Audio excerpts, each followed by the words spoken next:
Assumption 1. Steady operating conditions exists. 2. Kinetic and potential energy changes are negligible. This diagram shows the Rankine cycle.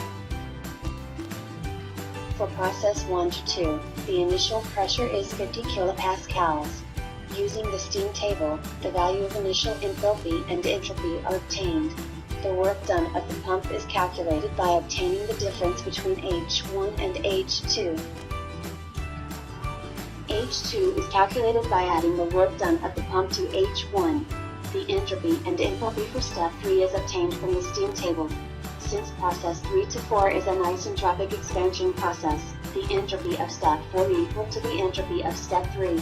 The quality, X, is calculated.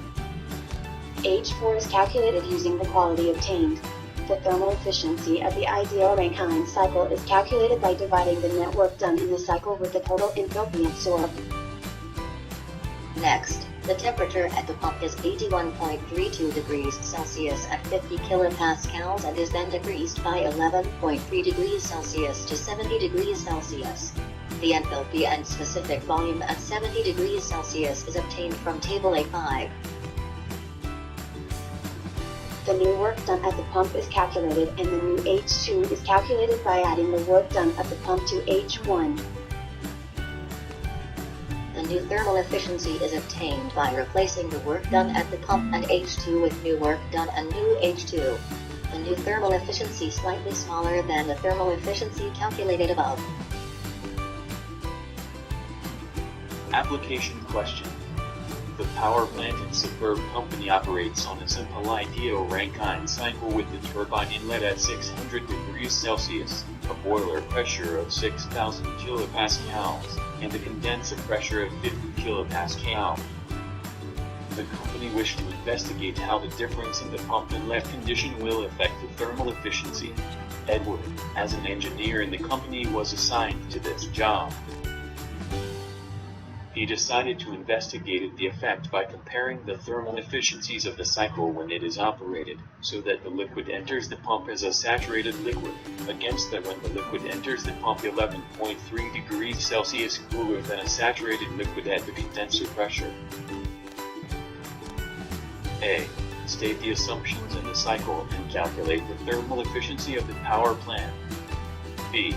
Determine the new thermal efficiency when the working fluid entering the pump is 11.3 degrees Celsius cooler than the saturated liquid at condenser pressure. C.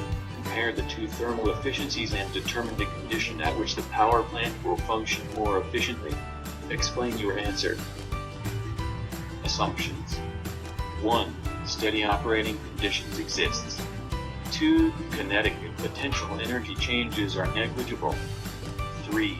The boiler and condenser do not involve any work and the pump and turbine are assumed to be isentropic.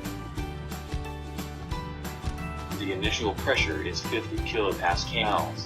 From Table A5, the initial specific volume, enthalpy, and entropy is obtained. The work done of the pump is the difference between H1 and H2. Then, H2 is calculated by adding the work done of the pump to H1. The entropy and enthalpy for step 3 is obtained from the steam table. Since process 3 to 4 is an isentropic expansion process, the entropy of step 4 equal to the entropy of step 3. The quality, X, is calculated. H4 is calculated using the quality obtained. The thermal efficiency of the ideal Rankine cycle calculated by dividing the net work done in the cycle with the total enthalpy absorbed. The new thermal efficiency is slightly smaller than the initial thermal efficiency. Hence, the power plant will function more efficiently when the fluid entering the pump is typically saturated liquid. This is because removing more heat than it is necessary to get the fluid down to the saturated liquid line means rejecting more heat from the fluid while it flows through the condenser. Created using Powtoon.